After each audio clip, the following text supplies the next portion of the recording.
Hello and welcome to Kakistocracy. My name is Chris Adams. I'm here with Joseph P. Larkin. How are you doing today? Not bad, not bad. This is the first time in 2 months that I've been able to enjoy a nice, quiet recording session.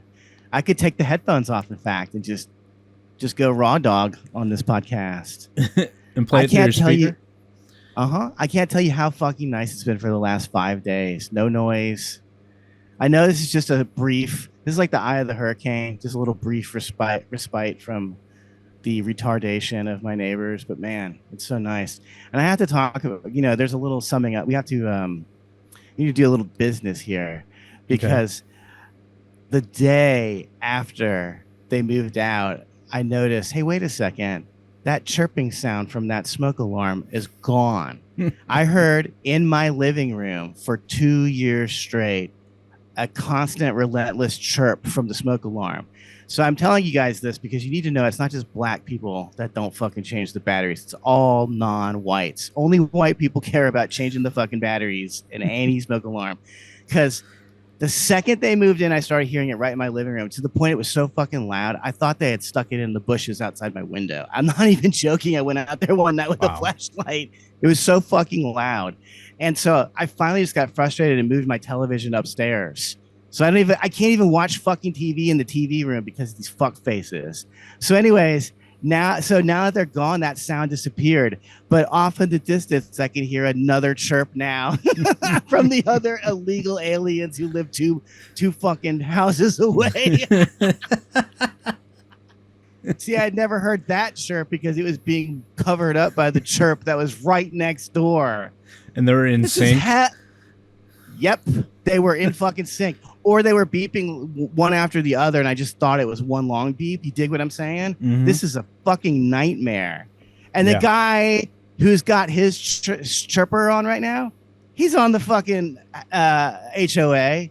He does not own his home. His name is not on the fucking lease. I looked. He doesn't own it. He's a renter, his dad owns it or someone else owns it. He's on the fucking homeowners association, and he won't change the battery in his own fucking smoke detector, which is what we have an HOA for, to tell people to do that shit or to do it for them. Mm-hmm. So I get the fucking HOA go in there and put the fucking battery in there. That's why I fucking pay you hundreds of fucking dollars every year or every month. Every month, I pay you hundreds of dollars every month to do shit, and you don't do shit. And on top of that, you're fuck faces and you're abusive. Eat shit and die, motherfuckers. But anyway, so it's never ending here. It's never ending. One door opens and one door closes and a window opens, but this time it's opened by Satan and not God. Mm-hmm. And when you open the window, you immediately start to hear some chirping noises. Like I have to talk about the fact that they brought a fucking smoke alarm. The people next door brought a smoke alarm that was chirping to harass me and the rest of my neighbors totally without meeting us. They didn't even know what we were like. They didn't even know who they were abusing. Mm-hmm. And they took it with them to abuse the next people.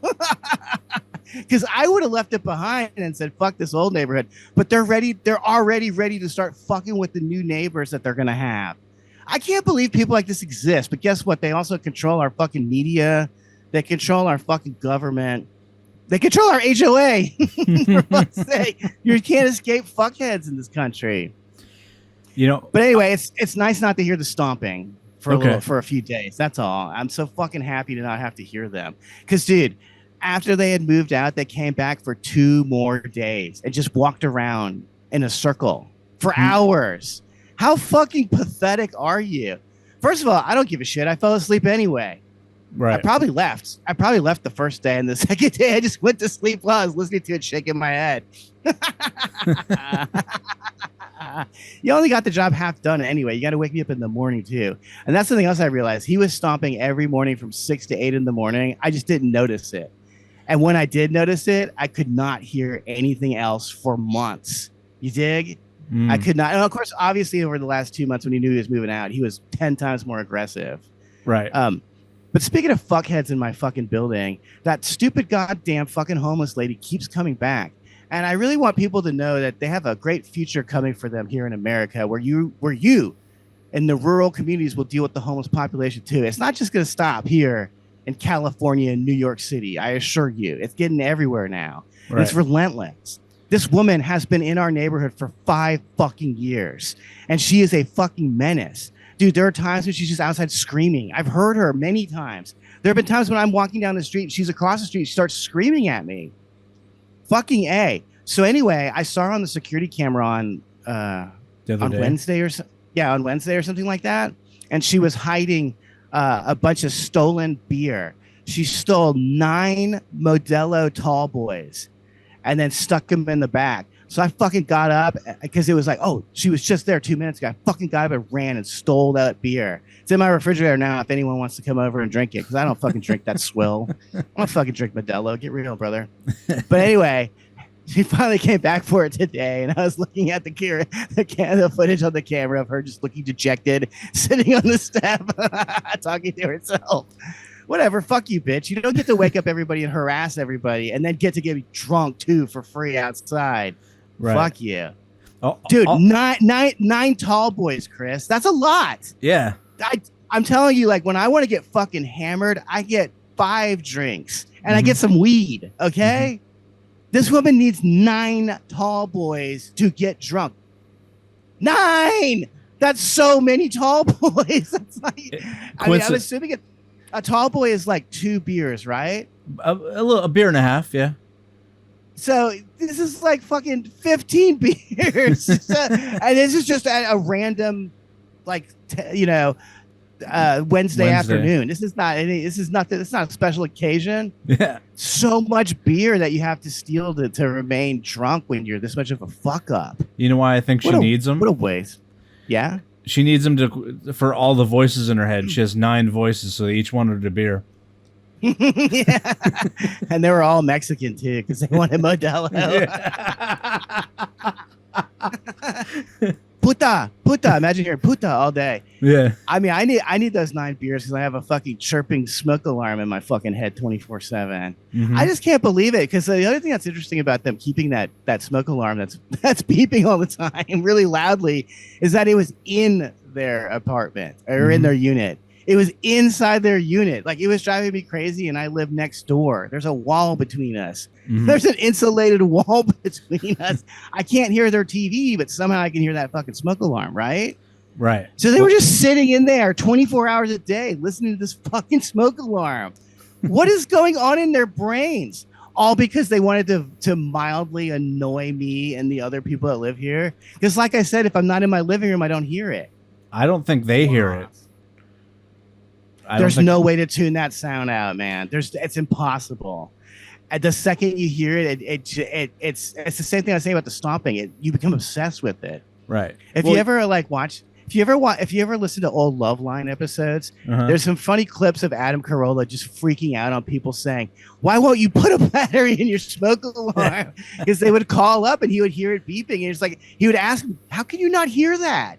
Do you not hear that? It's designed to be piercing and annoying because there might be a fire." Yeah.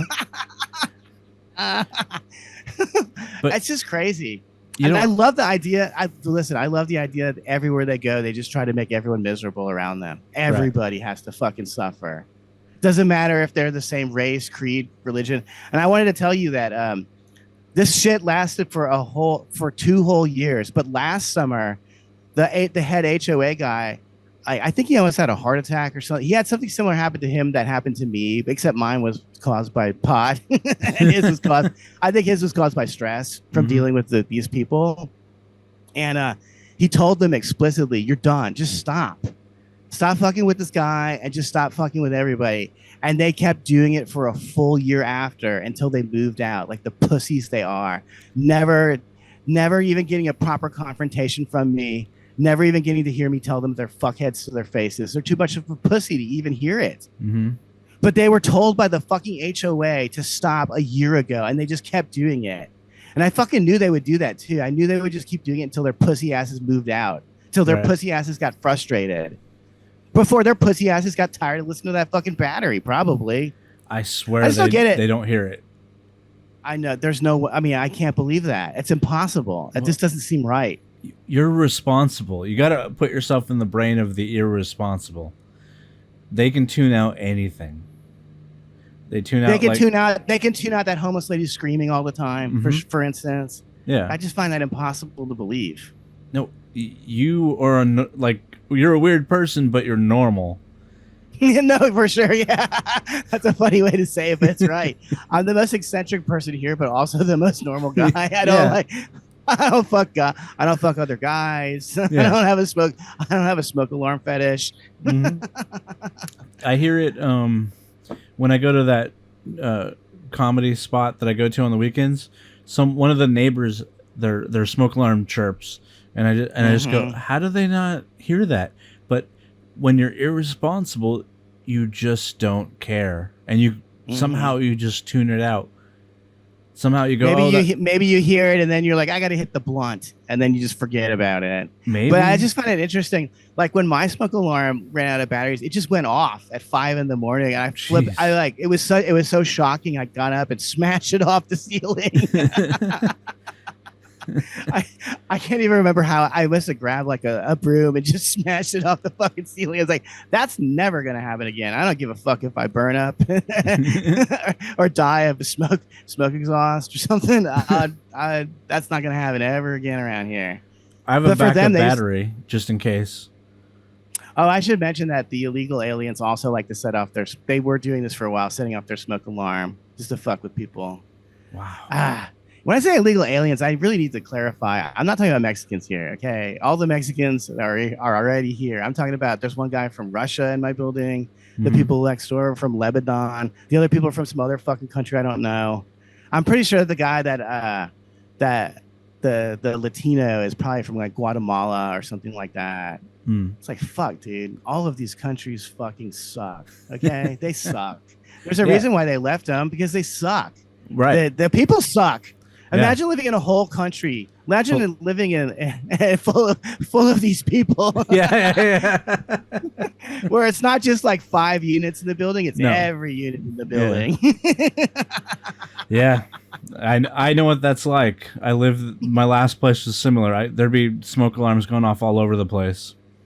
It's crazy, and the car alarms. I love this. Is the thing else I'm really fascinated by minorities is that they take these things that are good, that are supposed to be helpful to people, that are designed to help people, and then they completely weaponize them for terrorizing white people, basically. like these fuckers from Lebanon on all new electric cars, they have this a very annoying function where when you reverse, it makes a sound. Yeah. So the fuckers next door, right when they moved in, there were 2 cars, and both of them had that sound, and both of them would back into their garage every day. So you heard that sound, I don't know, 25 fucking times a day, and everyone hears it because it's so fucking loud. That's what I'm talking about. These kinds of faggots that exist in this world, these little cocksuckers that they live to just hurt and harm strangers. And it's like, man, how small is your cock, first of all, that this is how you got to get your jollies this way? Me, if I want my jollies, I go talk to a girl, okay? I don't fuck with a bunch of strangers I don't even know or give a fuck about. I would love to never ever talk about or think about these losers ever again. And they are losers. Fuck them. I'm tired of this shit. Oh, and I forgot to tell you about the woman who was screaming I stole her beer. So I talked to the HOA guy about about this lady, because he knows her name and stuff. And he's been dealing with her for fucking years, I'm assuming. He told me the reason why she hangs around our building because she fucked a guy in the next building over. To which I said to the HOA guy, I was like, man, I've never been that lonely. That's all I could say. And then the HOA guy goes, she hit on me too. And I was like, I'm gay. I was like, I wonder if you were gay before she hit on you. Maybe she turned you out. But that actually kind of hurt my feelings. I was like, oh, she just hits on everybody. I wasn't special, I guess. No. But man, fuck this woman. Me, like the HOA guy or me should be able to go outside, just punch her in the fucking face and say, don't ever come back here again. That should be, she's harassing us. She's been harassing us for years now, but we can't. We're not allowed to do that. We will go to jail. She'll never go to jail. I'll go to jail. Yeah. For defending my property. which I pay a lot of money to live in this dump, this fuckhole, this rat infested shithole. It's like living in Haiti over here in Canoga Park. That's a shithole. Well, I have a video that might make you feel slightly better. Hell yeah. Ready? Capitalism is bad. I don't like it.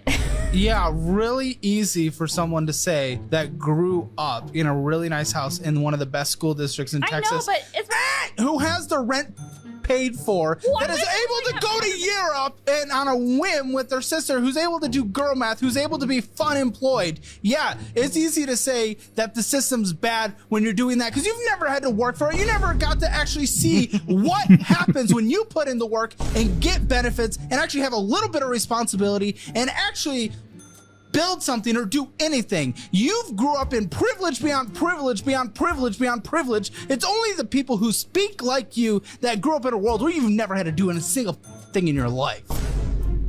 So I don't want to hear about that. What a joke. I'm sorry. I just wish everybody had like... I wish a lot of things. Wishing doesn't get people places. You try to create the best systems possible. This doesn't matter. Oh my... That's just a satisfying video. Yeah, that's great. I mean, someone needs to show it to these Antifa fuckers. They do not work. It blows my mind. Mm-hmm. We have to show the video of Antifa because I have that next. I have some personal feelings to share because I have to live near these people myself. Are you ready for it? Uh-huh. Turn that shit down! It's midnight! I will turn it down. I would love to. You just have to ask nice, and I'm being nice even though you're Ask nicely. Fuck you! Bitch. What a fucking bitch. Every night! Someone dressed like a clown, for fuck's sake. Someone dressed like a rabbit.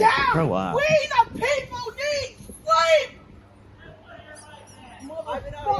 Hey man, a black woman is yelling. Listen. Time to shut up. Time to shut up and listen, Whitey. You heard what I said, bitch! Talking calmly would be a hell of a lot better than... Go fuck yourself! Go fuck your fucking ass, bitch! Go fuck yourself! Look at that dump truck of an ass. Yeah, clean up your ass. I never thought it, but I'm defending this big fat black lady. This sassy black lady. I love her. I think she's right. Look at how they dress too. I'm so embarrassed by them. Yeah. I'm embarrassed for them, the way they dress and their dumb haircuts and shit. I grew out of that in the fucking like 9th grade. What are you doing? Like, look at this faggot in the back here with his shirt off. Doesn't look like he's ever done a push-up in his fucking life. And their stupid acoustic guitar. Yeah. And so I read up on this story too. So what happened? So these Antifa fuckers in Portland are outside the ICE facility at 1 a.m. making noise, right?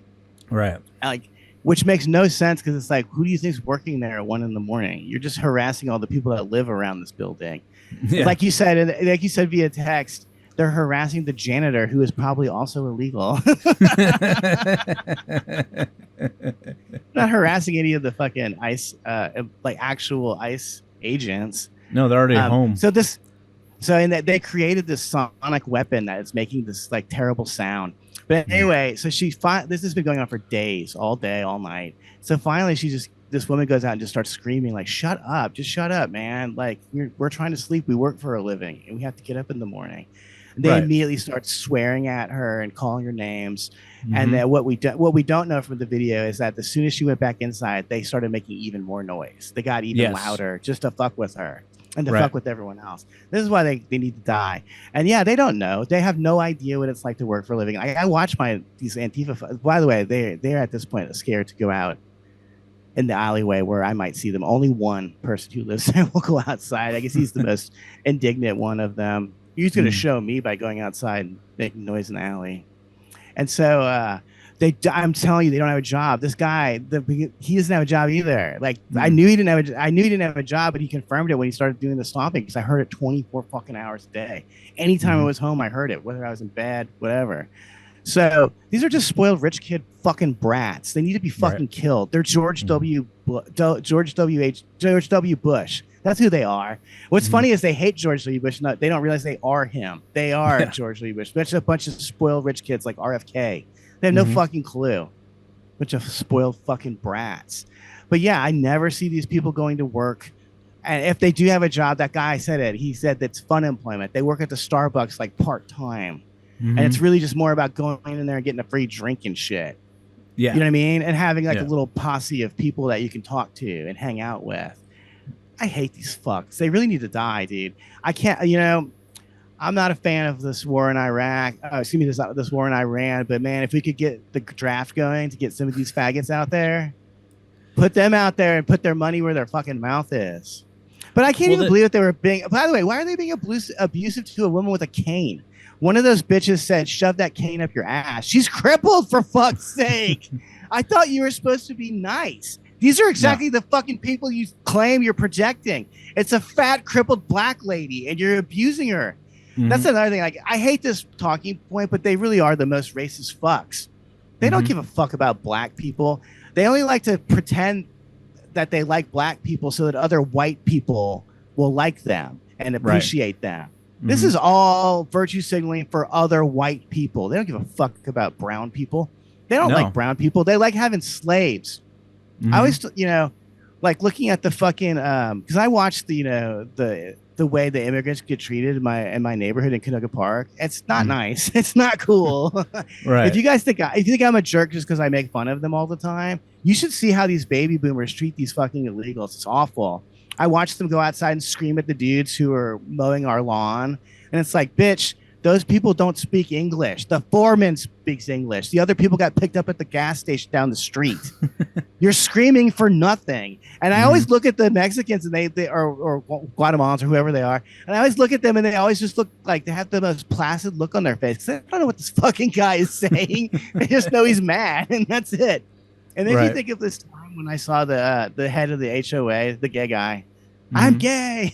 I love that that was his big statement. I'm gay. I don't fuck you because I'm gay. Well, if you're a homeless gay guy, I might fuck you, but not a homeless woman. I mean, get real here. But one day I was watching. He was outside in the driveway with a leaf blower. He was blowing it off while the gardeners watched him and they looked so perplexed, like, why is he doing this? We're here right now. We're about to do it and this is our job. And I turned to the gardeners and I was like, what is this fucking retard doing? And we all had a quick laugh. But yeah, they want to have a slave that they can push around and talk shit to. I'm honestly surprised that they're talking shit to a black person, because black people are almost like a privileged class here. They're way more likely to abuse Mexicans and other Latinos, way more likely to abuse the fuck out of them. They're either using them to cut their fucking grass so they don't have to pay a living wage, or they're using them to virtue signal. They don't give a fuck. I just can't even believe that they would act so abusive towards this woman who is supposed to be their like rallying cause. Well, it really shows what they are. Yeah, they don't have actual beliefs. Like you said, they're just trying to look good for other white people, and so they're saying what they need to say to get the points. They're guilty because they're, like you said, they're all rich kids for the most part. A few of them are psychopaths, but the majority of the leadership is like rich kids that come from money and stuff. So they feel guilty about that. So they're going to go out and try and protest to make up for that, the life that they've lived. And you're so right. They got that white guilt. Yeah. They got that white guilt. Whereas like you and I, we came from actual hardships, challenging childhoods. So we don't feel the need to even have to do any of this, because it's like, well, I already made good on my own. I struggled for 20 years to get the job I have now. I've worked like terrible jobs, barely scraping by.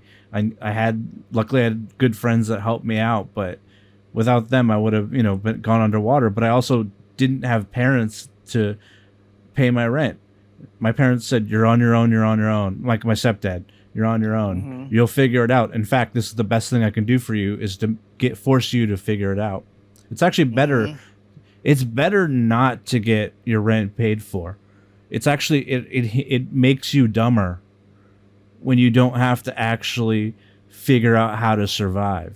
You become less of a good person and less of an intelligent person, easily manipulated by any thing out there that's going to say, no, if you just do this, you'll be the good guy. But that's not how it works. You either are good or you're not. And it's by your actions and not your words. Mm-hmm. Genuinely good people don't advertise it. Like I always think about the creator of Peanuts is this guy named Charles M. Schulz. He's a huge hero of mine. We were both born in Minneapolis.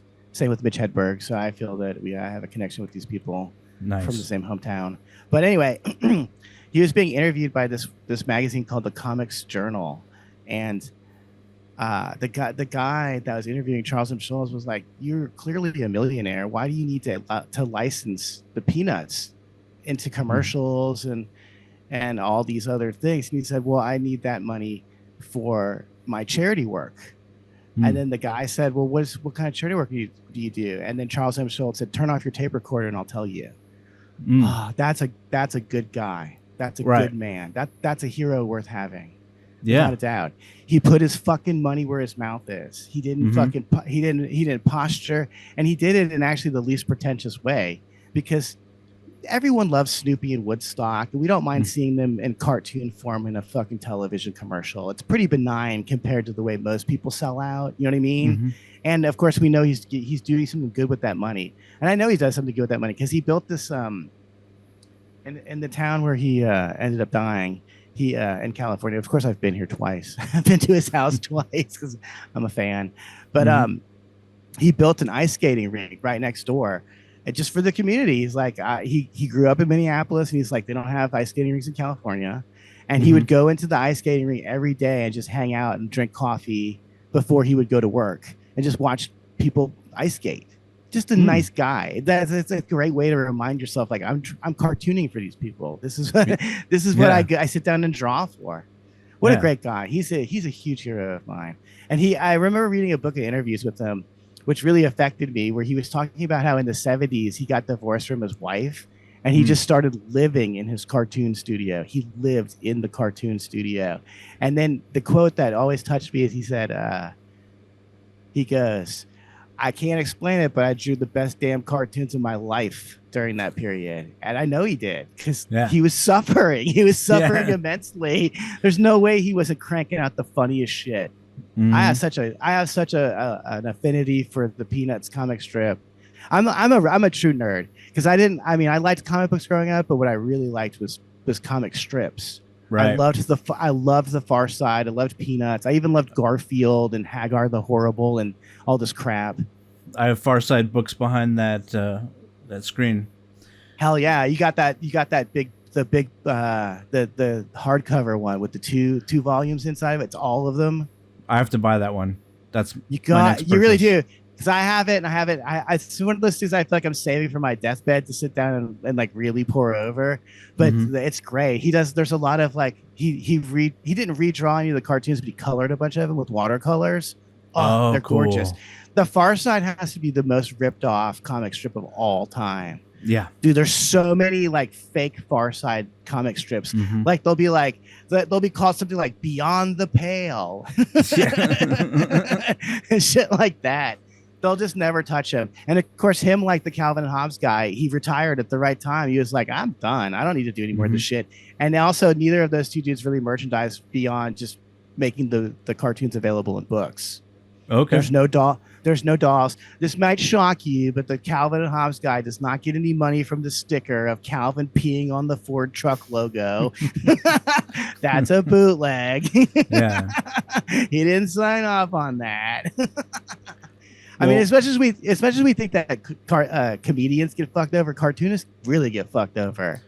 We're in the same boat, really. We're doing a very specialized talent that a fraction of the fucking world could do. And by the way, I was going to be a cartoonist. I have actually published a book of. I am a cartoonist, I guess, but I stopped one. Doing. Oh, you can have one. You can come and have one of the hundreds of unsold copies that are currently doing time in my fucking garage. I'll give you like $20 for it. At the cover price is $18, I think, or something like that. But anyway, I'll just give it to you for free. Okay. Who cares? Shit. I'll give you my copy. You can just look at Sorry about that. Dude, my alarm just went off. Oh no! Oh, I didn't hear it at all. Oh, good. Oh, thank God. Just cut that part out. That didn't happen. Okay. Cool. Anyway, you were saying you were gonna give me a copy. Yeah, why not? I'll fucking give copies to anyone who wants. I mean, honestly, folks. Hey, folks. When we get the Patreon going, you're gonna get the book. That's one of the things that you're gonna get because I don't have anything else to give you. I have. Or we have. We'll probably make. I'll design a T-shirt. We'll do the T-shirt thing, with the logo on it, whatever. And then I have my book of comic strips, which is pretty good. I got blacklisted immediately by the comic book industry. Oh, really? Who cares? But yeah, they did not like the cut of my jib. They didn't think my cartooning was very nice. Well, one of my cartoon characters was called Clarence, the world's most considerate rapist. So that alone got me blacklisted in the industry. I could see that now. Yeah. But but like this is the kind of joke it would be. It would be like Clarence in the foreground and then a woman crying in the background, and then Clarence would say, "So, did you come?" He's the world's most considerate rapist. What do you want? So anyway, you got. Oh, I just want to say real quick about the Patreon. You'll get that book. You'll also get my first CD, which is just the first month of me doing stand-up, all 13 sets or something like that. Oh my God. That's crazy. That's a crazy CD. That story I told last week about my first time doing stand-up is on that. It's on that CD. You can listen to me like say the word "get her done" for 3 minutes straight. You will. But like also beyond that, speaking of Patreon, I would love to do like a once a week like live Patreon podcast, like on Friday nights. I would talk about this a little bit with you, but where we play music videos and maybe just do something that's a little bit sillier and get drunk. Right. And do stuff that's like a little bit sillier. You'd have to do that on Patreon because on Patreon you don't have to be as stringent to the copyright rules. On YouTube you cannot do that, unfortunately. Right. Which sucks. Yeah, I want to figure out how to live stream on the YouTube too. But at this point, the only thing you're going to see on my YouTube channel of me live streaming, I think, is going to be me live streaming like a hike that is especially nice to look at or something, like if I see a snake or something, I'll watch up on the live stream and be like, look at the snake. Should I kick him? Should I step on him? Should I tread on him? But anyway, so that's something for our listeners to look forward to, of which there's probably like, 20 something. We're starting to pick. No, listeners, we're starting to pick up some steam. I'm noticing more subscribers on our YouTube and on our, what's the other one called? Rumble. Yeah. The Rumble one is it's really weird because no one subscribes. I don't think anyone. I mean, I don't have an account at Rumble, so when I watch videos, I'm not going to subscribe to anything either. So I totally get why people don't. I mean, in fact, I don't even know how to get into our Rumble account, and also I don't know how to get. I don't know how to get into our what's the other one called? I'll give you that too. Okay, because you turned it into a keychain or something. I really am a Luddite, Chris. You can't do stuff like that if you want me to help. Well, that's why I do the tech. There's a reason I do the tech, because this is like what I do, and I like figuring it out. I sure don't. I feel retarded. I was like, when I tried to log in and it said there is a blockchain, I was like, man, fuck you, and I just never tried again. I didn't even message you about it. I was just like, man, fuck that. Oh, because it probably had to bounce to me to accept the login, which is like just to make sure no one hacks it, But, sure. Yeah. Hey, no. Yeah. I'm not worried. I don't care. I'm not going to log in anyway. There's nothing to see. No one's sending us messages or anything. I don't think anything's getting deleted yet. So there's nothing to so we're flying under the radar right now. Knock on wood. But knock on wood. Gary Larson for sure was one of my heroes. One of my influences in comedy, actually. Totally. His drawings are like a perfectly crafted joke. You can see it in those, and I used to just read them religiously. I bought like the mini books of them, like the collections. I have about 4 of those, but I want to get that hardcover you just talked about because that's awesome. That's something that I would save up money for. In fact, I did. I did do that because it's a lot, right? It's so cool. It's everything he ever did. It's awesome. Yeah. Fucking. There's also a Calvin Hobbes book like that, but I don't have the money for that. And for me, I don't really, the Peanuts. I stopped collecting them somewhere around the 70s because the 70s is when, like, from my childhood, I remember getting those books out for the Peanuts treasuries from the library, and that said there was always the stuff from the 70s, like the ones where instead of having just a gag cartoon, he would have them go to summer camp or whatever. So it would be a whole month-long story of the gang doing whatever at summer camp. Mm-hmm. Oh, I wanted to say, cartooning is what taught me how to write jokes. Yeah. And specifically what you said about Gary Larson is true, because if you look at his comic strips, the drawing is the setup, and then the caption is the punchline. Yeah. So you have to look at the picture first and then read the text to understand what the joke is. So that's how I figured out how to write jokes. Set up punchline, set up punchline, set up punchline. If the text doesn't grab you, if the text isn't juxtaposed with the image, there's no joke. That's another point, is that it shows you how to create an ironic thought because the text doesn't match up with the fucking picture. Does that make sense? Yeah, I know exactly what you mean. Yeah, and I wish I had a bunch of Gary Larson to pull up. I just don't have. I didn't save it. But in college, we took a class where we had to learn about the history of comics, not just comic books, but like what you're talking about, news comics. So there was that early one where it was like this dream thing. What was it called? I can't remember it. Little Nemo and Slumberland. Yes. That's a beautiful comic strip, dude. You've like hit on my nerd whatever. This is if you remember that show on Comedy Central that was called like Beat the Geeks, mine would be old comic strips, because I love shit from the 20s. I love Pogo. I love Popeye. Yeah. I love all that shit, dude.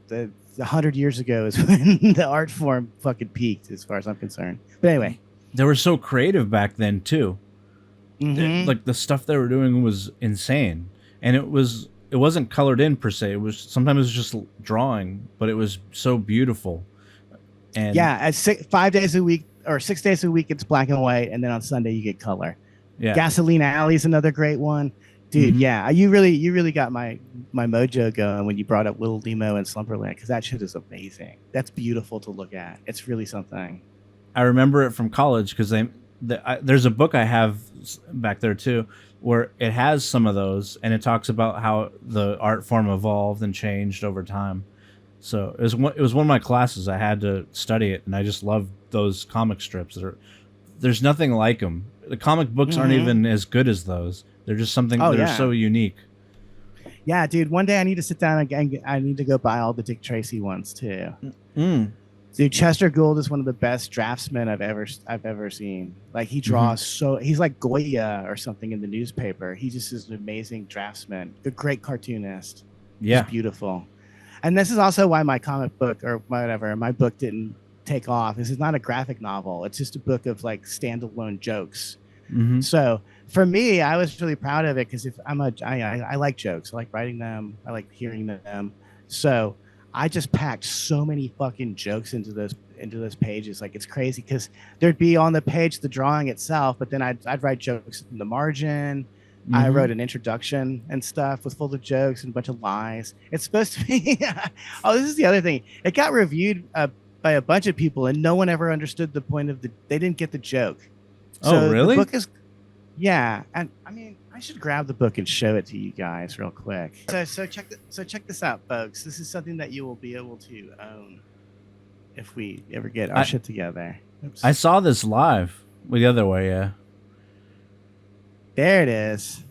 Where did I see it? Because I know I've seen your book, and I know that I wanted to buy one. I was just broke at the time. Now I can, but at the time I was broke. I mean, you must have came down to Dangerfields 3 when I was doing it, or maybe even Dangerfields 2, because I used to have just a pile of them on the table there, and it was so weird. People would pick them up and laugh at them all the time, and no one ever bought one or even stole one. It's like, just steal it if you want, if you like it. But anyway, so like the no reviewer, no critic ever got the joke of the book, which is that I had gone to see, or excuse me, I saw a documentary, but I also read a couple books about this outsider artist named Henry Darger.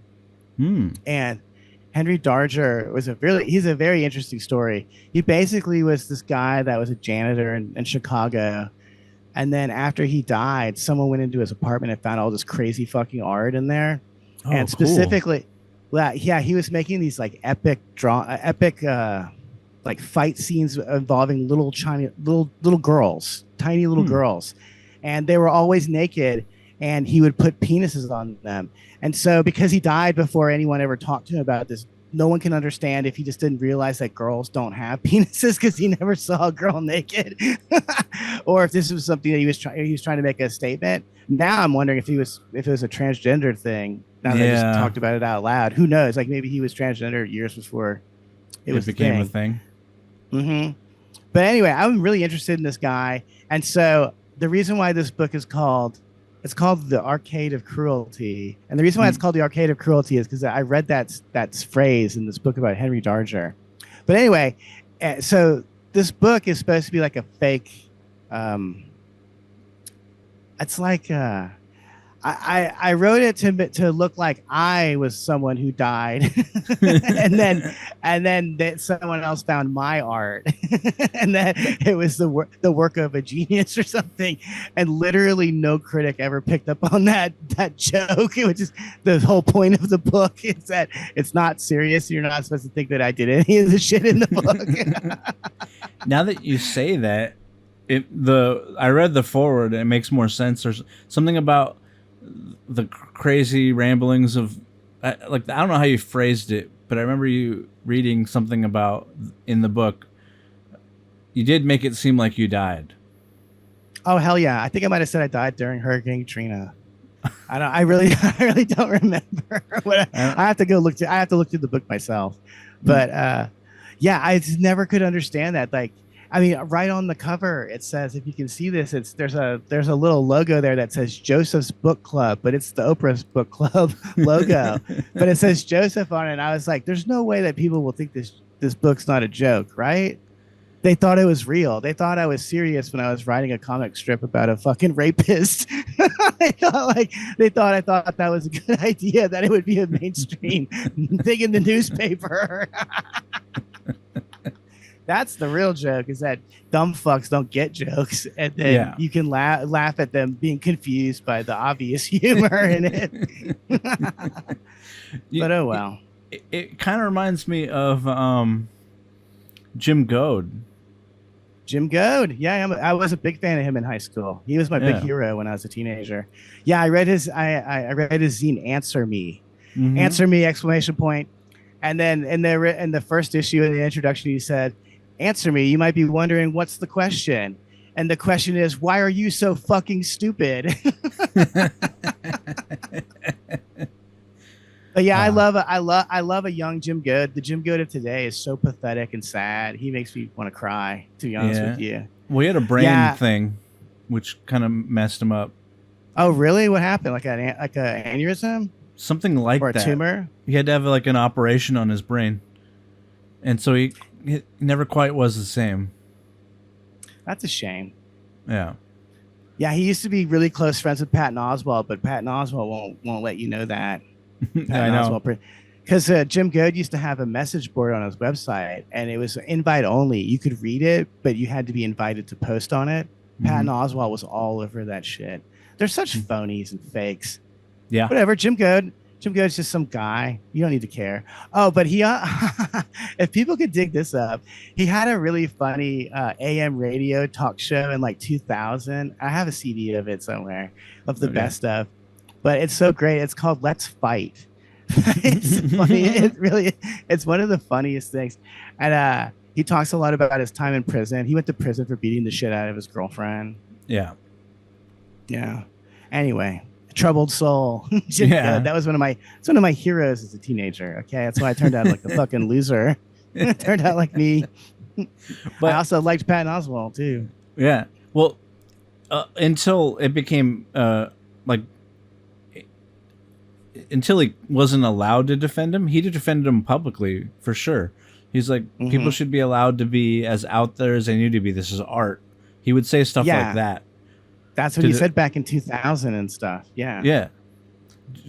He changed his fucking tune. Yeah. Well, the money came. I will also murder changes a guy. You know, when you murder your wife, you might want to hide the fact that you're a fucking creep.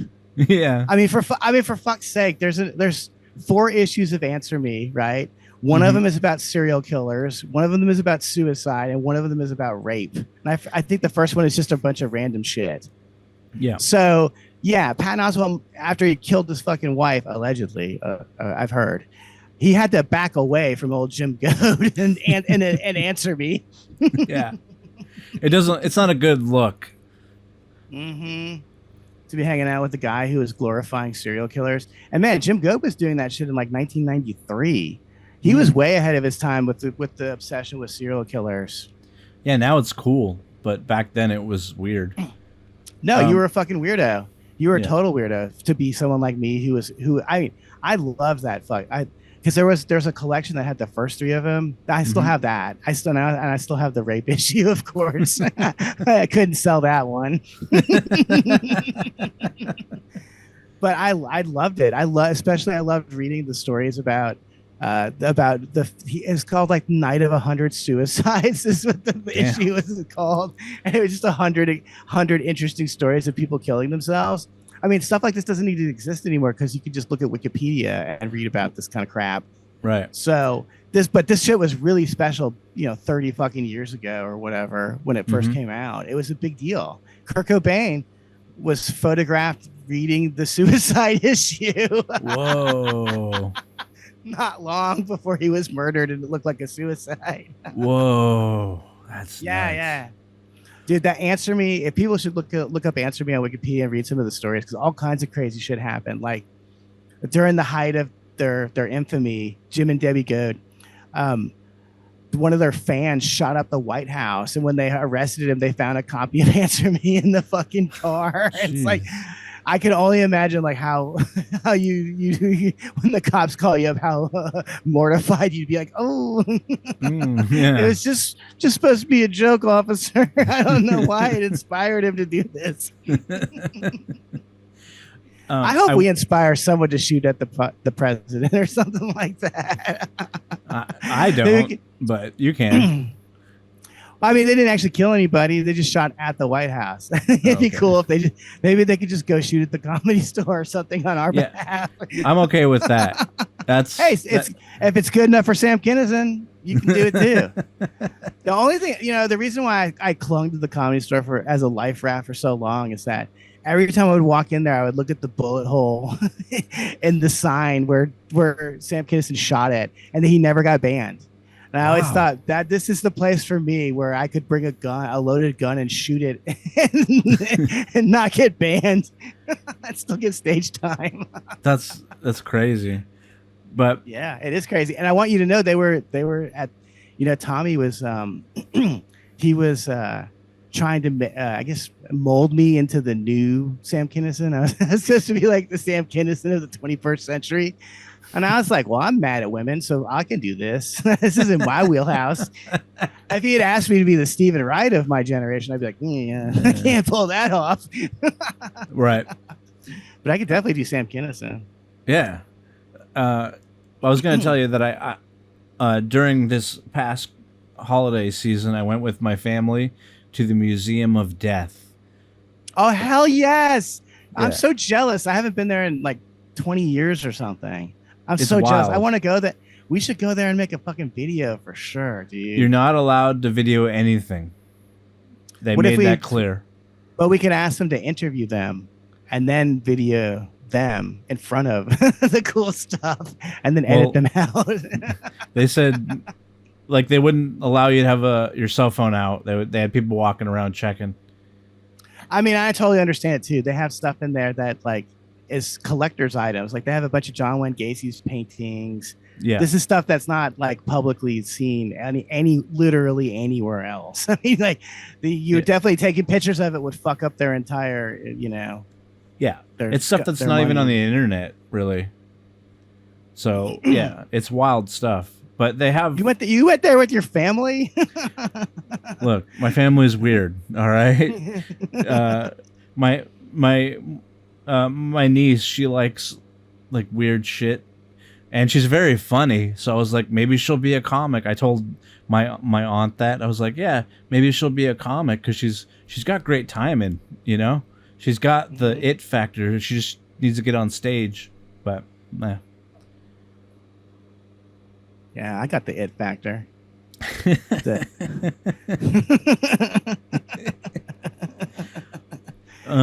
Well, I'm like a Sam Kinison over here. I got that kind of talent. Oh. Well, you know, I'm not a huge fan of Sam Kinison. I do like him, of course, but he's not my hero. Carlin was my hero, but Carlin was inspired by Kinison, so that's where I feel kind of flattered that they ever thought of me in that way. But right. I mean, I've only been compared to two comics, Sam Kinison and Andy Kaufman. That's it. No one ever noticed the David Tell or the Mitch Hedberg stuff, or the Bill Hicks shit. No, I hide the Bill Hicks influence because I don't want, you know, we're both from the South. I don't want to sound. I could very easily sound like him without trying to. You know what I mean? Mm-hmm. Because I'm from the South. What was I going to say there? I don't remember. Sam Kinison. You want to see Antifa get tased? Yes, I do. All right. Well, I got a video for you. Damn, bitch! Get my dick out. You're overweight as fuck! Lose some fucking weight! You could barely run! So that guy has a knife or some kind of sharp thing. What you gonna tase him for? What That's the a fuck girl, you gonna dude. tase him for? Oh my god! Are you fucking serious? Oh, I'm sorry. Is the filmer screaming? Yes. Yeah. Okay. That's not a girl that got tased. That's a trans, I suppose, as if I read into that correctly. But the girl that's screaming is on the balcony. You're about to hear her say some dumb shit. Okay. Are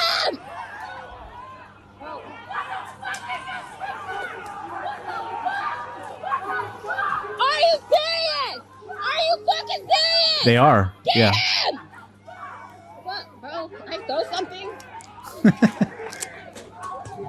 Sorry. Now I think she threw something and hit her friends down there.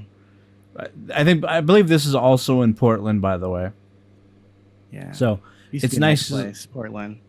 Yeah. Portland used to be an amazing place. Jim Goad used to live there. Need I say more?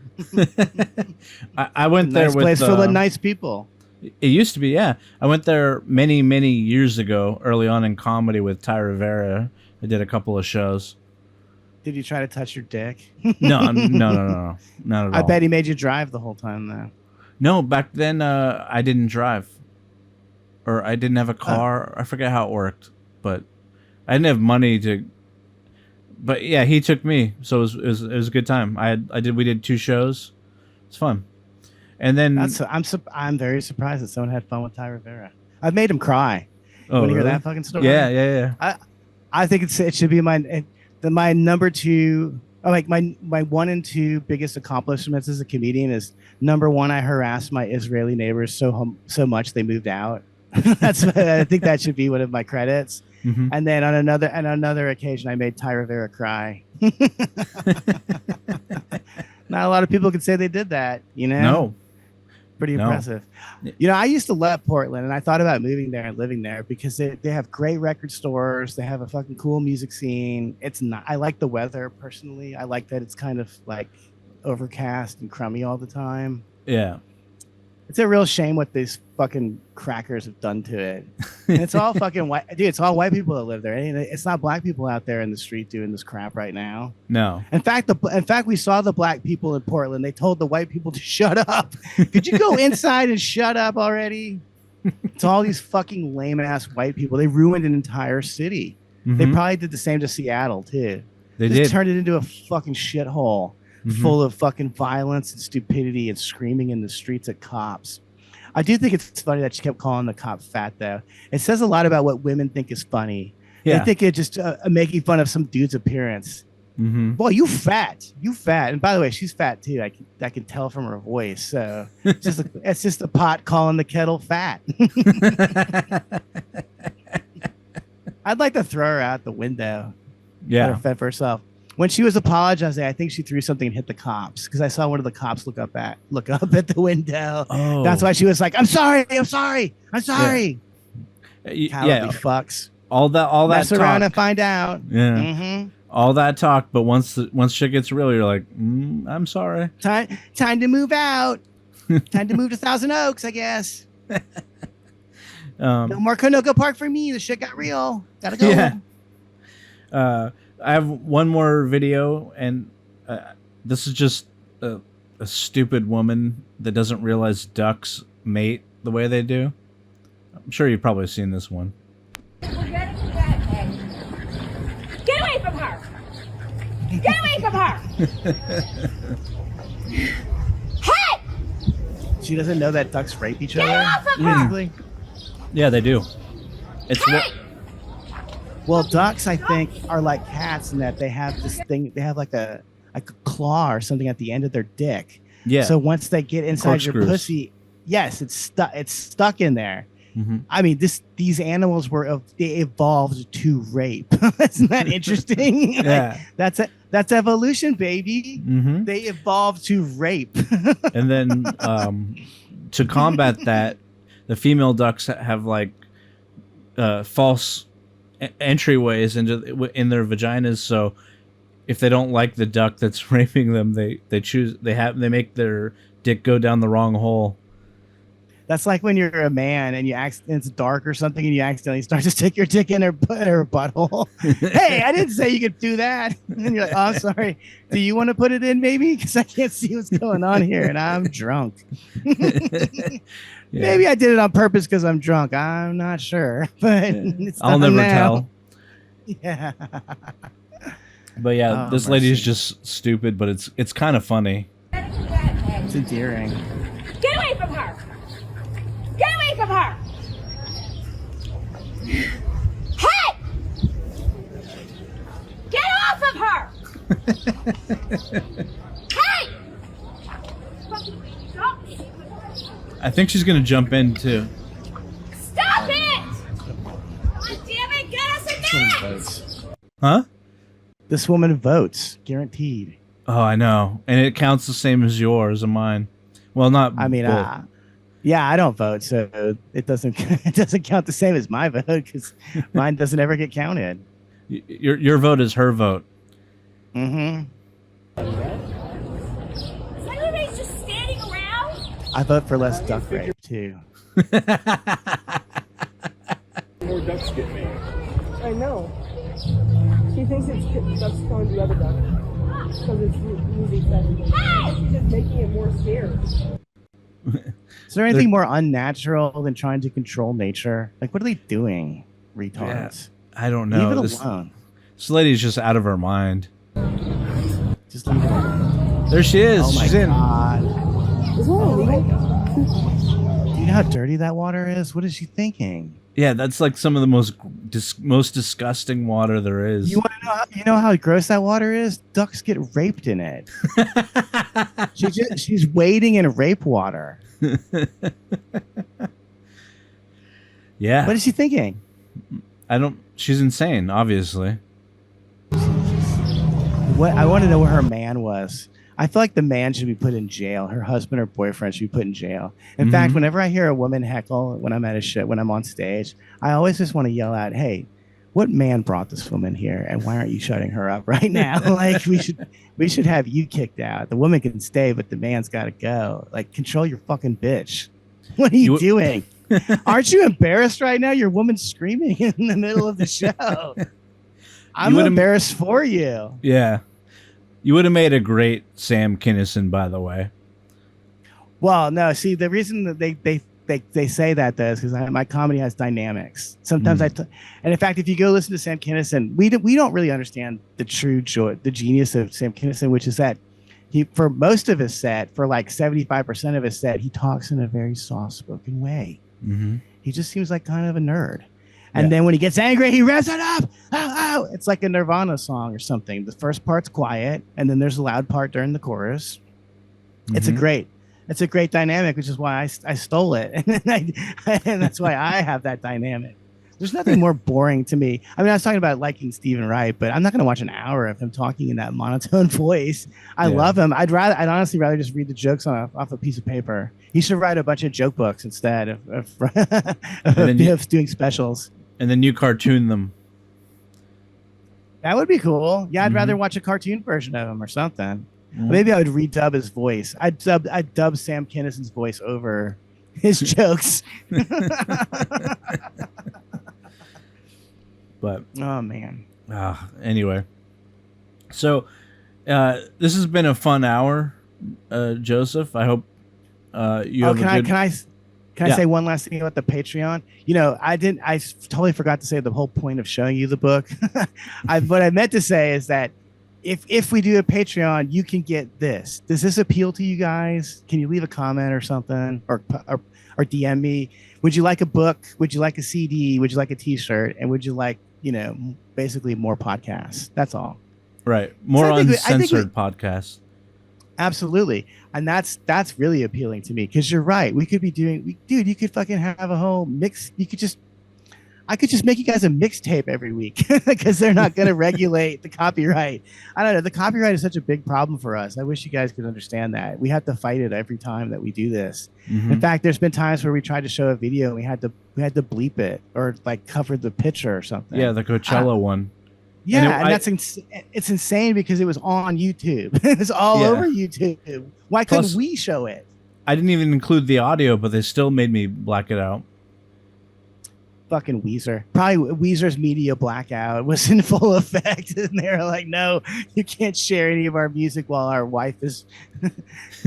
By the way, she was vindicated. We didn't bring this up, but the Weezer wife lady got her day in court, and she's going to be fine.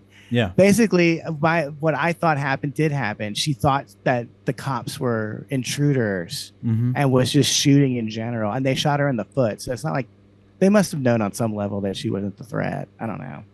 They didn't shoot her in the face or something. I know. It could have gone so bad. Luckily, they weren't good shots, but you might say they wanted to destroy her sweater. Hold this thread as I stumble away. Limping away. And on that note, what? I just wanted to point out that when I saw this shit on Entertainment Tonight, when they did a story about the Weezer wife on Entertainment Tonight, the only part of a Weezer song they played was the part of Buddy Holly where they go, "What's with these homies? This is my girl."